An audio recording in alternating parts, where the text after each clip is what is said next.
Saya ingin sampaikan hal ini ya, karena sebagian orang menganggap berlebih-lebihan kepada Nabi SAW. Sehingga mereka mengatakan Rasulullah SAW tercipta dari cahaya, tidak seperti manusia-manusia yang lainnya. Kata mereka Rasulullah SAW tidak punya bayangan. Kenapa? Karena cahaya matahari terpantul dengan cahaya Nabi SAW. Ini semua khurafat, tidak benar. Ya. Kenapa? Seandainya Nabi SAW benar-benar badannya bercahaya, maka orang-orang kafir pasti sudah beriman. Ya. Ya.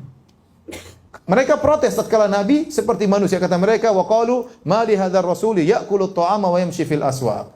Laula unzila ilaihi malak fayakuna ma'ahu nadhira. Ya, kata mereka, Rasul macam apa ini Muhammad? Jalan di pasar makan makanan. Kenapa tidak diutus malaikat untuk menjadi Rasul?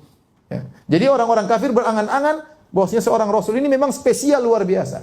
Nah, kalau Nabi ternyata badannya bercahaya, kira-kira Abu Lahab beriman enggak? Beriman lah usul.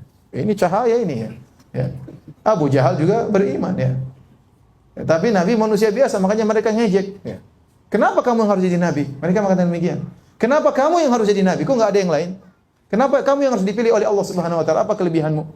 Mereka mengejek Rasulullah Sallallahu Alaihi Wasallam. Jadi Nabi Sallallahu Alaihi Wasallam memang disifati oleh Allah bercahaya, tapi bukan cahaya berarti keluar lampu dari tubuhnya.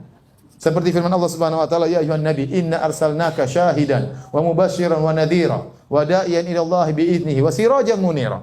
Allah mengatakan, kami mengutus engkau wahai Rasulullah sebagai seorang rasul yang menyuruh kepada jalan Allah, wa sirajan munira adalah sebagai lampu yang bercahaya. Ini maksudnya adalah kiasan, bukan berarti nabi adalah lampu yang menyala terang ya.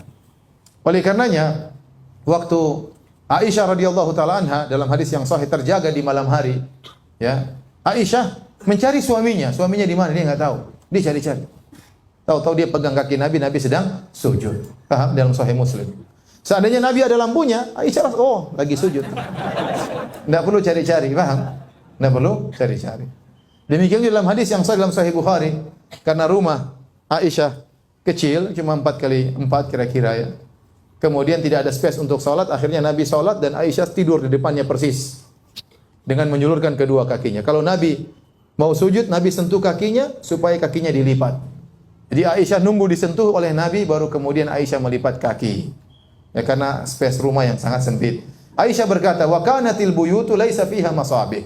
Kenapa saya tunggu disentuh oleh Nabi? Kata Aisyah, karena rumah-rumah waktu itu tidak ada lampunya di malam hari. Sehingga saya perlu disentuh dulu. Kalau seandainya Nabi bercahaya, Aisyah sudah tahu Nabi mau sujud. Tidak perlu tunggu sentuhan. Paham? Demikian juga ya, mengatakan bahwasanya cahaya matahari kemudian mantul gara-gara kalah dengan cahaya Nabi, ini berlebihan ya. Dalam haji wada Rasulullah SAW tatkala melempar jamarat, datang sebagian sahabat menaungan baju di atas kepala Nabi SAW. Kenapa? Karena agar Nabi tidak kepanasan. Ya, jadi kita katakan Nabi bercahaya, ilmunya bercahaya, wajahnya bercahaya, tapi bukan seperti lampu yang disangkakan oleh sebagian orang-orang berlebihan tentang Nur Muhammad. Berlebihan tentang Nur Muhammad, dan hadis tentang Nur Muhammad itu hadis palsu. Tidak boleh diyakini karena akidah tidak boleh dibangun di atas hadis palsu.